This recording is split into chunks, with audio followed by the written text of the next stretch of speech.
지난해까지 2018년도 금융감독원의 보고에 의하면 최근 5년 동안에 우리나라에서 있었던 보이스피싱 사건의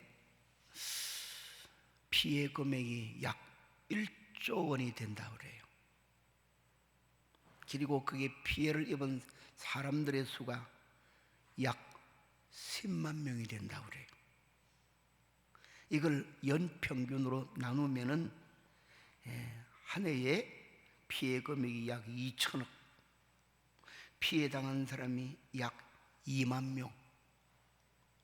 엄청나지요? 저도 깜짝 놀랐어요. 어떻게 이렇게 많은 사람들이 전화상으로 공갈 협박치면서 빨리 돈 보내주지 아니하면 당신의 자식, 당신의 아내, 당신의 남편 위험에 처할지 모릅니다. 이렇게 피해를 많이 받는지 몰라요. 문제는 점점 이게 극성화되어 간다는 것이에요. 너무너무 놀랍고도 무서운 세상의 한 면을 보여주지요. 여러분, 이것처럼 우리의 오늘 삶의 주변에는 이 물질을 사기치는 사기꾼들의 목소리만이 아니라 우리 인생에 정말 귀중한, 너무너무 소중한 것들을 순간에 뺏어가기 위한 사기꾼들의 목소리가 얼마나 많은지 몰라요. 때로는 그 목소리는 달콤한 유혹으로도 다가오고, 때로는 무서워서 몸을 가눌 수 없을 만큼 협박으로 달아오기도 하지요. 정말 삼가 아무 소리나 듣고 따르는 우리의 자세가 되지 않도록 정말 조심을 해야 될 때가 아닌가, 우리 모두가 그렇게 생각이 됩니다. 여러분, 이러한 때에 우리 그리스도인들은 어떻게 하면 점점 갈수록 이런 사기꾼의 무서운 목소리들, 엄청난 피해를 가져다 줄 속임수의 소리들에 속지 아니하고 살 수 있을까? 여기에 대한 답은 무엇일까? 우리가 생각을 해봐야 되죠. 사람들은 이런 협박, 공갈, 거짓, 속임수의 소리에 이렇게 하면 된다, 이렇게 하면 된다 많이 떠들어대지만은 사실상은 그런 사람들도 자기에게 그런 일이 다가오면은 순식간에 자신도 모르는 사이에 그런 일들이 휘말릴 수가 있어요. 성도 여러분, 가장 이상적인 대답은 항상 하나님의 말씀인 성경에 정답이 있는 줄로 믿으시기를 바랍니다. 평소에 우리는 어떤 자의 목소리를 듣고 어떻게 따라가는 삶을 사는가, 여기에 훈련이 잘 되어 있어야 되는 거지. 오늘 우리가 읽은 본문의 말씀 속에는 우리 모든 그리스도인들에게 예수님이 확실하게 우리에게 대답을 해줍니다. 수고하고 무거운 짐진 자들아 다 내게로 오라, 내가 너희를 쉬게 하리라. 잘한 말씀이죠. 이 말을 던져주는 핵심이 뭐냐요?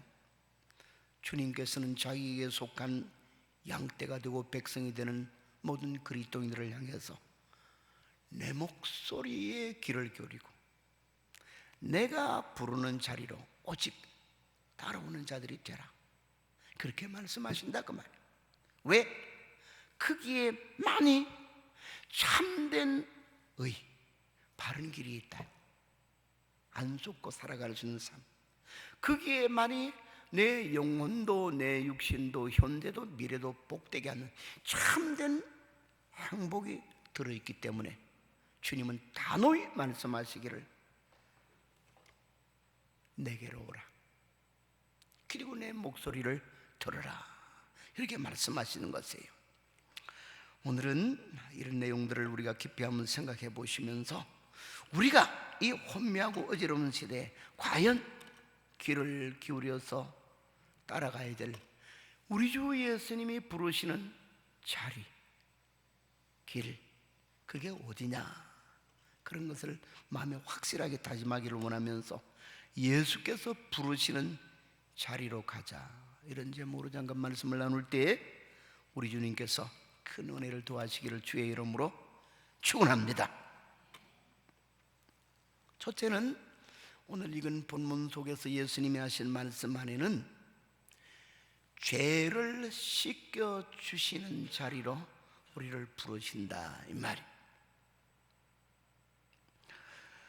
여러분, 대부분의 사람들은 인생의 불행의 원인이 어디서 오는가, 여기에 대해서 가난, 인생의 연약함, 때로는 뭘 잘 모르는 미련함, 이런 등등의 것으로 불행의 원인을 삼습니다.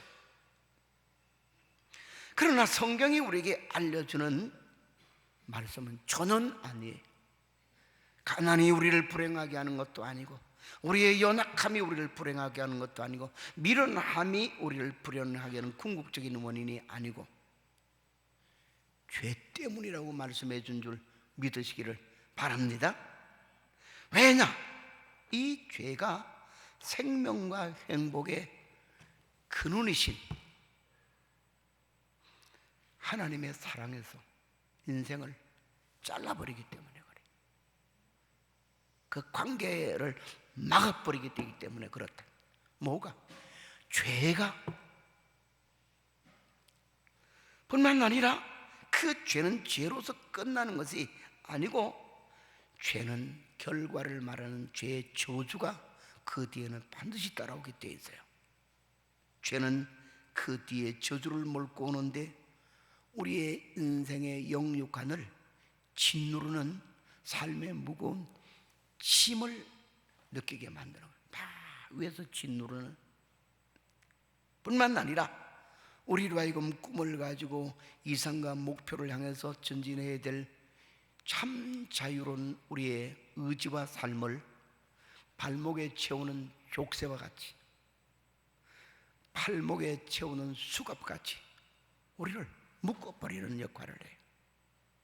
그래서 죄 아래에 있는 사람을 가리켜서 죄의 종이 됐다, 죄 아래에 있는 사람을 가리켜서 저주의 짐을 무겁게 졌다, 이렇게 말씀을 해요.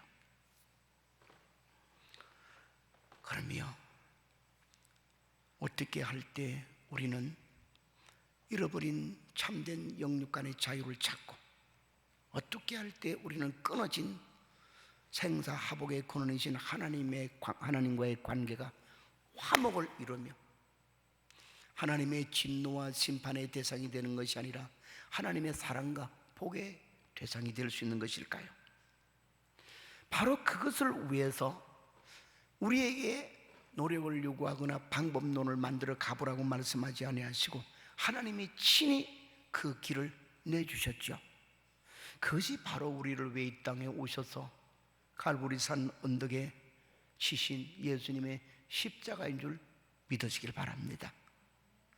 인간이 아무리 머리를 짜내고 연구를 해도 잃어버린 영혼의 자유, 잃어버린 진정한 행복, 하나님과의 사랑관계에 있어야 되는 이런 모든 것들을 회복할 길이 없어요. 죄의 저주의 굴레에서 자유함을 얻을 수 있는 길이 없는데, 하나님께서 그 아들 예수 그리스도를 우리 위에 보내시고 우리를 불쌍히 여기시고 긍휼히 여겨 주셔서 우리가 받아야 될 죄의 결과를 대신해서 십자가에서 받으심으로 대속의 십자가를 지셨다, 값을 지불하셨다. 뭐를 위한? 노예된 신분에서 자유를 얻게 하고 무거운 짐진 것에서 쉼을 얻게 하시기 위해. 자, 오늘 우리 본문의 이 사실을 예수님이 확정하는 말씀이 바로 이 말씀이에요. 수고하고 무거운 짐진 자들아 다 내게로 오라, 내가 너희를 쉬게 하리라. 여기서 말씀하는 무거운 짐은 1차적 적용이 바로 뭐냐? 죄요. 죄의 짐이요. 죄의 짐에는 무게를 몇 톤으로 다룰 수가 없어요. 그 죄의 짐을 벗지 못하면 죄 아래서 깔려 사는 불행의 삶을 살다가 영원한 불행인 죄의 저주가 되는 지옥 형벌을 간다는 것이 성경이 우리에게 알려주는 것이에요.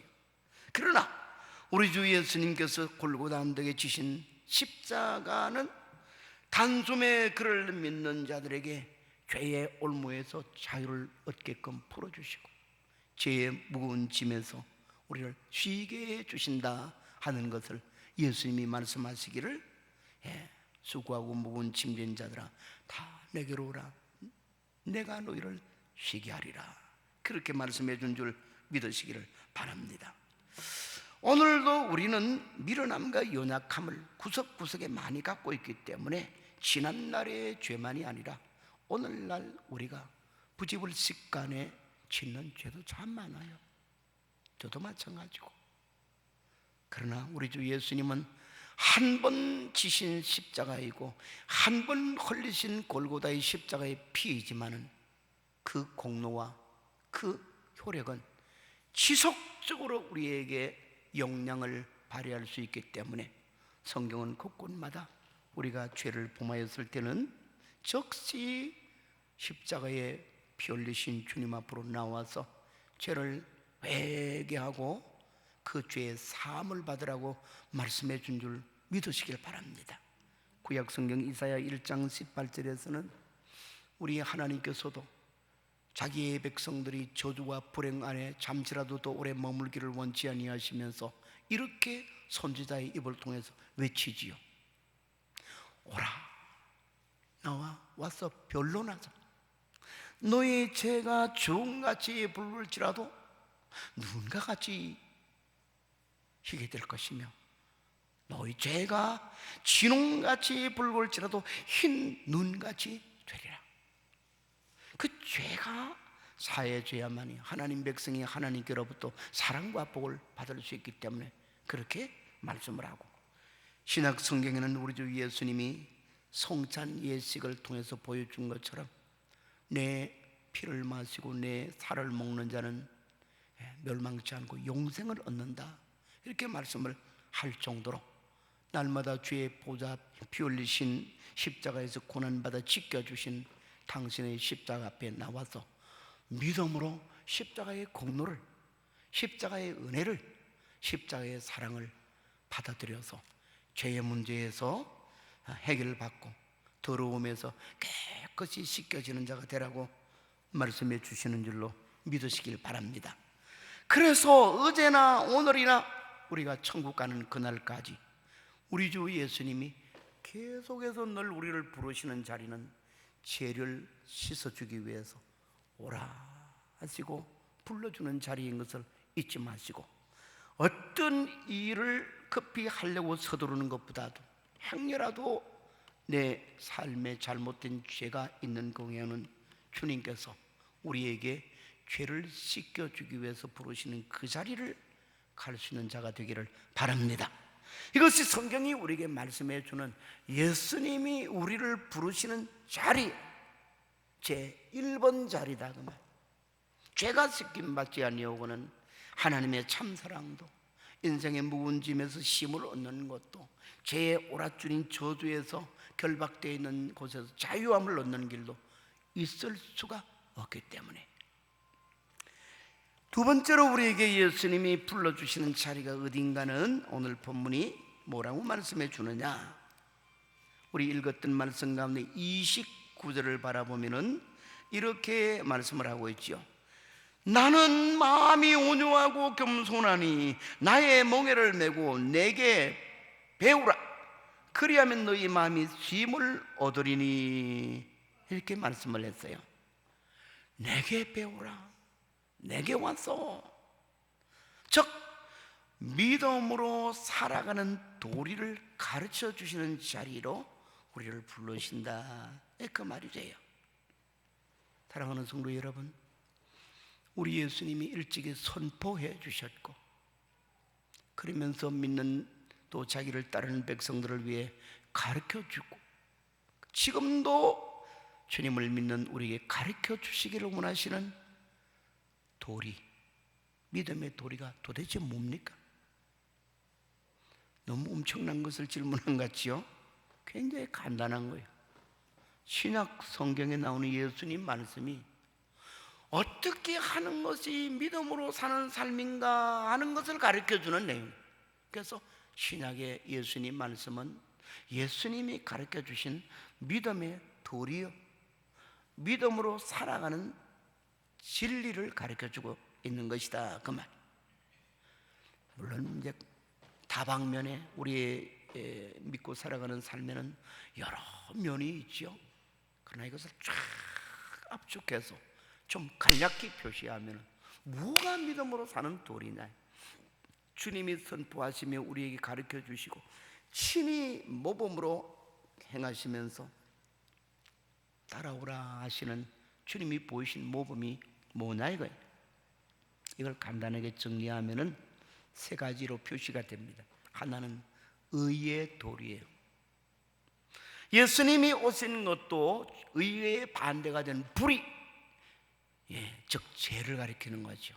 무엇이 죄며 죄가 어떤 심각한 불행을 갖다 주며 어떻게 하면 우리는 이 죄의 속박에서 해방이 되면 이는 죄와 더불어서 이제는 함께 먹고 마시는 것이 아니라 싸우면서 이제는 불의에서 떠나서 의를 행하며 살아갈 것인가, 이걸 가르쳐 주는 것이 예수님의 가르침이.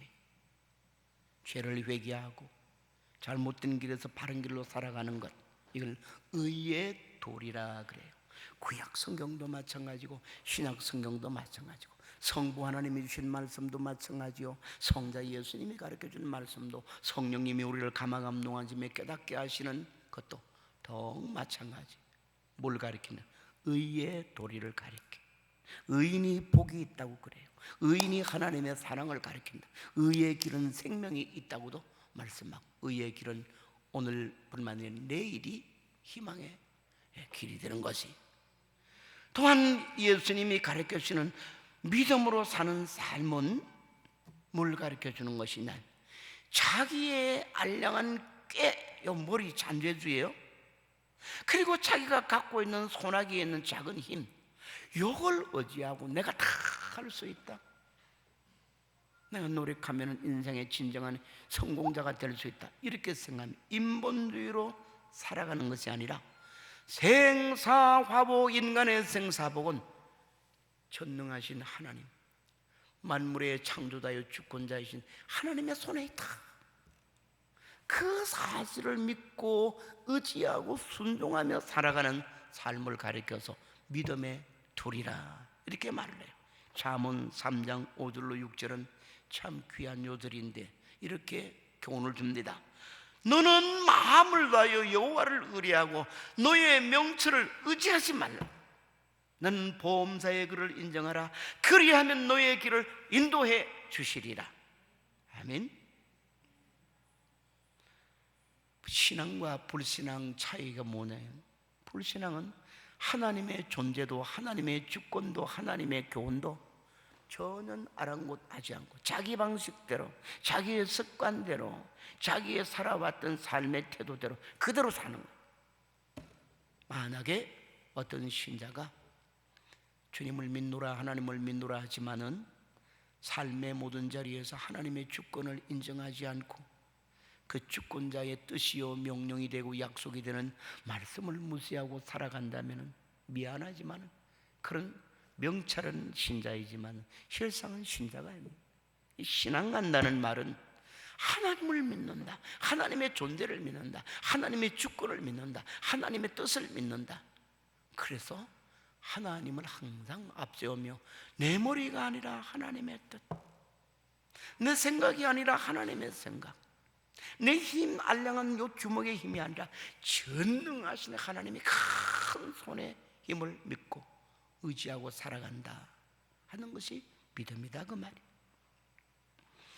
오늘의 세상은 인간이 얼마나 교만한지 모릅니다. 지난주에도 얼른 말했습니다마는 정치하는 사람들이 조금 어느 자리에 오르면은 내가 단숨에 적극적으로 전부 다 해낼 것 같아. 내년 되면 국회의원 선거 나오는데 선거에 나오는 후보들에 있어 연설 한번 들어보세요. 그 사람 찍어지면 고양시가 고고양시로 바뀔 가능성이 충분해. 단숨에 이 고양시는 막 특별시가 되고 세계에서 가장 행복도시가 될 듯이 내가 하면은 뭐를 끄집어 넣고 이렇고 막 가치를 생산하고 우리 고양시의 시민의 소득이 얼마나 돼요? 99% 뻥.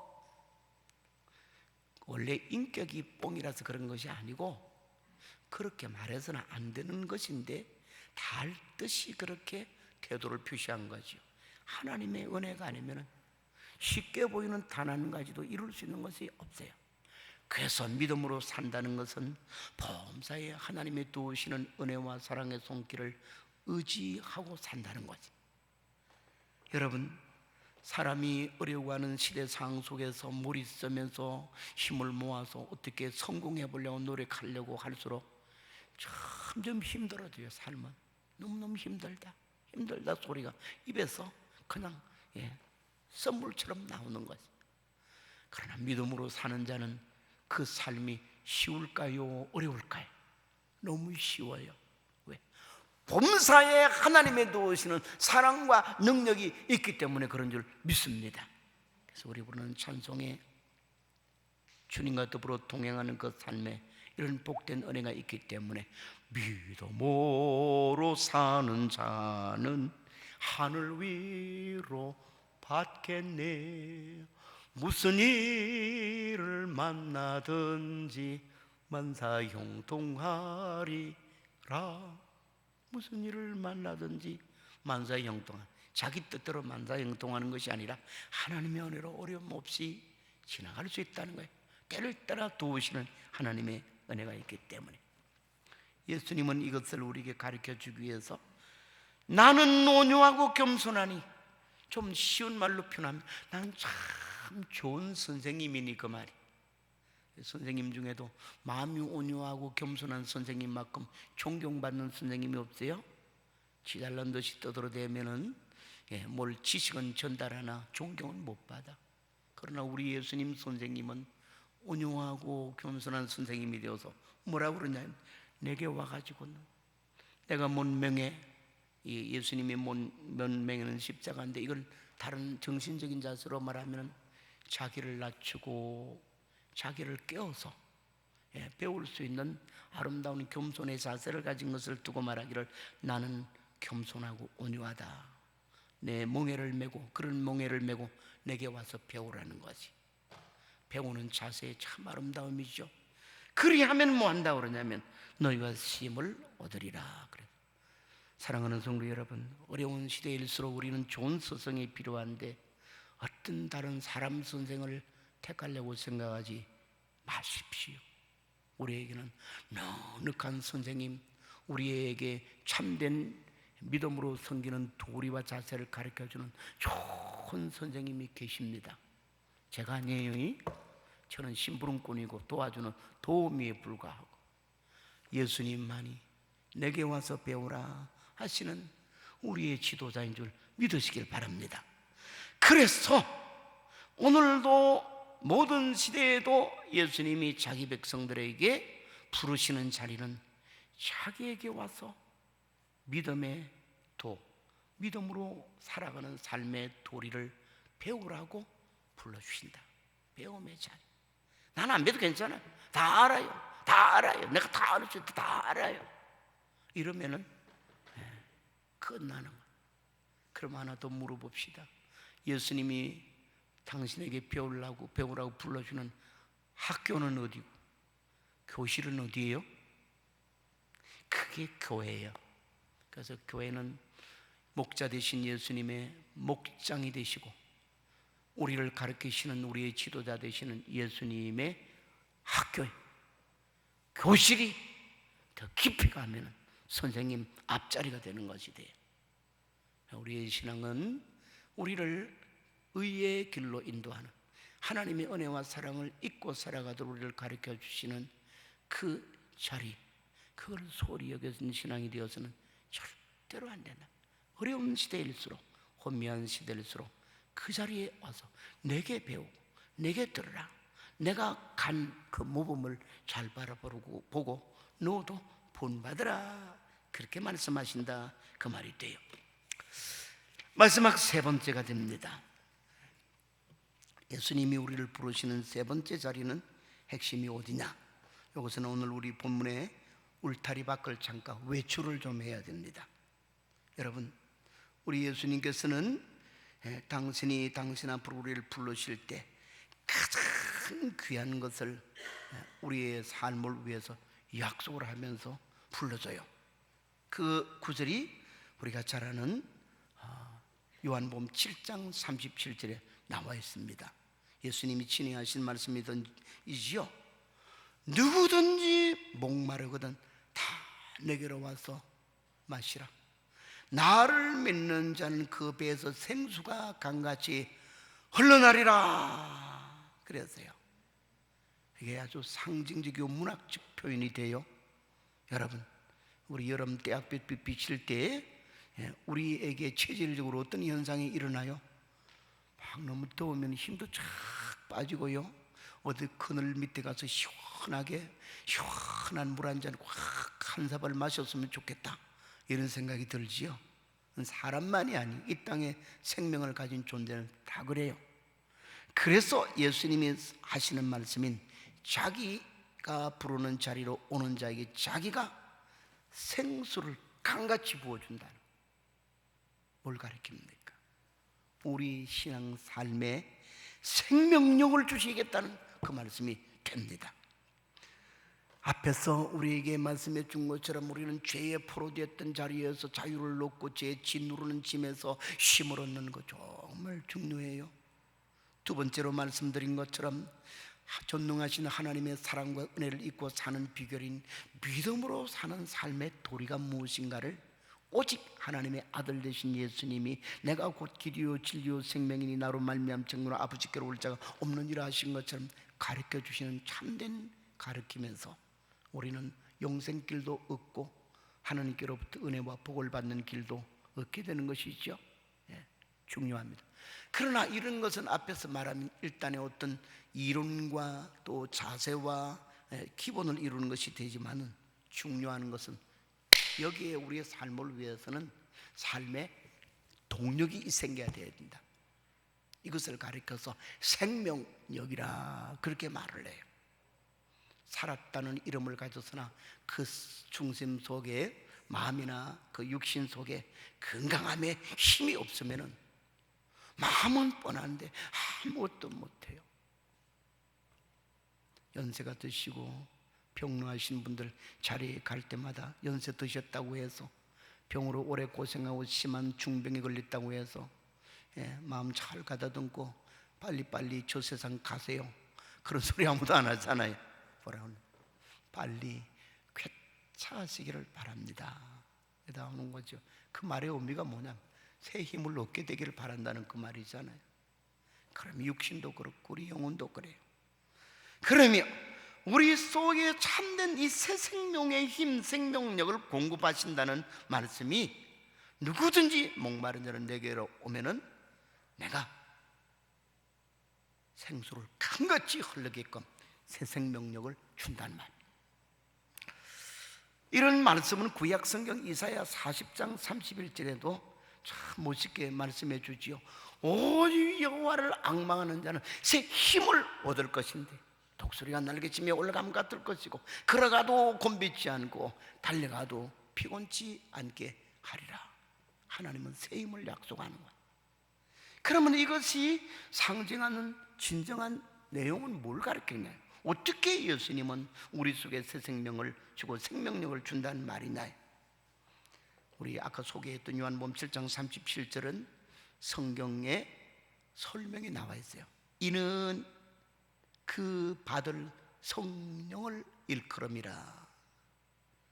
그러나 예수님 그 말씀을 하실 때 아직까지는 성령이 오지 아니하셨더라, 이런 말을 해요. 그러나 우리가 알다시피 예수님이 부활 성천하시고 10일이 되는 날에 우리 주님께서 성령을 보내주셨죠. 어디에? 주를 믿는 신앙의 공동체인 교회에. 누구에게? 그 교회의 구성이 되는 우리 모든 그리스도인들에게. 계속해서 역사선상에서 예수님을 자기의 구주로 모시는 자들에게는 제1번으로 약속되는 주님의 은혜가 무엇이며 그것이 성취되는 내용이 무엇이냐, 성령이 우리 속에 오시는 것인 줄 믿으시길 바랍니다. 사랑하는 성도 여러분, 여러분 속에 주의 보내신 성령이 계신 것을 믿습니까? 이것을 귀중히 여기십시오. 우리 속에 오신 성령은 물건이나 어떤 무슨 화폐나 돈이 이런 것이 아니고 성부, 성자, 성령 하나님의 삼위일체의 본질이 한 부분이, 그래서 하나님의 영인 인격적 실존입니다. 예수님은 그 성령으로 우리에게 충만케 하소서, 우리 속에 보내신 그 성령이 우리의 삶을 뭐하게 한다고 그러냐, 힘을 주시고 마음 새롭게 하시고 꿈을 새롭게 하시고 의욕을 갖게 하시고 신앙의 의지를 굳세게 만들어 주시고 어떤 환난과 시험이 올 때는 단호하게 대처할 수 있는 그때그때 신비로운 역사를 일으켜 준다는 말이에요. 그래서 우리는 자신 속에 하나님의 영이 계신다는 사실을 한시도 잊지 말고 내 속에 오신 성령이요 아둔한 내 영혼을 일깨워 주시고 내 마음과 육신이 피곤할 때 신선한 새 생명을 허락해 주시고 역사해 주시고 나를 새롭게 하시고 내 삶을 새롭게 해 주옵소서. 뜨거운 기도를 성령께 드리고 예수님께 드려서 성령으로 충만하게 해달라고 기도해야 되는 줄 믿으시기를 바랍니다. 그래서 에베소서 5장 18절은 강력하게 바울 사도는 외치기를 너희는 세상의 술에 취하지 말고 오직 성령으로 충만함을 받으라, 그렇게 말씀하는 줄 믿으시길 바랍니다. 이 성령의 귀한 은혜가 새 생명이 될 때는 우리의 예배하는 생활이 너무너무 즐거워, 우리가 봉사하는 생활도 너무너무 아름답고 희망차고 기뻐요. 전도하는 일도 어렵지 아니하고. 왜? 성령이 우리 속에 새 생기를 주시고 생명력을 공급하시고 힘을 주시기 때문에 그렇다고만. 오늘날같이 마귀가 들끓어서 사람의 영혼, 사람의 생각 막 어지럽게 하는 때가 없습니다. 어찌면 주님 오시는 날이 가까이 올수록 마귀는 그들의 마지막 때가 가까운 줄 알고 발악적으로 인간을 결정적으로 시험하는 것이 뭐냐, 정신을 혼미하게 만들어요. 나는 세계의 정치사나 이런 모든 일들이 막 어지럽고 같이 잘 살자고 하는 것이 좋은 결론을 맺는 것이 아니라 싸움과 충돌과 시기, 모략, 거짓 이런 것으로 해서 정말 거미줄이 엉킨 것처럼 이렇게 돼가는 세상을 바라보며 왜 그럴까? 저는 목사니까 성경을 통해서 해석을 해보면 딱 하나더라고. 마귀가 사람들의 이 머리를 혼잡하게 만드니까 이게 세계의 대통령도 세계의 정치자도 뭐 세계의 학자도 이게 제 역할을 못해. 제정신이 아니에요. 해서는 안 되는 말, 해서는 안 되는 짓을 하니까 막 어지럽혀. 지도자라는 게 전부 다 그 사회를 어지럽히는 역할, 선봉장이 되는 역할도 하고 이렇단 말이에요. 이런 때를 사는 우리들은 성령으로 오직 충만이 될 줄 믿으시길 바랍니다. 그럴 때 마귀가 우리의 생각과 우리의 마음과 정신을 어지럽게 하지 못해요. 하나님의 영이신 성령은 우리의 영을 맑게 해줘서 깨끗한 가을 하늘처럼 모든 것을 투명하게 분별하고 판단할 수 있게끔 만들어줘요. 바른 것. 그리고 우리 마음 의지에는 불같이 뜨겁고 강한 힘을 줘서 바른 것을 결정하면 요지부동하게 만들지, 이랬다가 저랬다가 바람이 휘날리는 갈대같이 버려두지 아니하신다, 그 말이 돼요. 그래서 오늘도 예수님이 우리를 부르시는 자리는 기도로 무릎 꿇고 성령의 충만한 은혜를 받게 하는 새 힘, 새 생명을 공급해 주시는 자리인 줄 믿으시기를 바랍니다. 모든 말씀을 끝냅니다. 사랑하는 성도 여러분, 모든 것이 그 시대를 따라 그 상황을 따라서 잘 준비가 되어야 되죠. 오늘 우리는 과연 이 어지러운 시대 속에 누구의 부르시는 음성에 귀를 기울이고 살아가는지요. 또한 어떤 자리로 우리는 목표를 세우고 나아가고 있는지요? 내가 있는 자리가 어디나? 내가 듣고 귀를 기울이는 음성은 누구의 음성이냐 그 말. 과연 우리 그리스도인들이 들어야 될 음성인가 아닌가? 과연 우리 그리스도인들이 머물러야 될 자리인가 아닌가? 가야 될 자리인가 아닌가를 우리는 잘 알아야 합니다. 오직 예수님은 자기의 양된 우리에게 요한복음 10장 27절에 이렇게 말합니다. 내 양은 내 음성을 들으며 나는 그를 알고 저희는 나를 따르느니라. 예수님의 양된 우리는 오직 우리 목자 예수님의 음성에 귀를 기울이고 그가 부르시는 자리로 나아갈 때 오늘과 내일 영혼과 육신 나와 내 가정의 모든 아름답고 복된 삶이 그 안에 있는 줄 믿으시기를 바랍니다.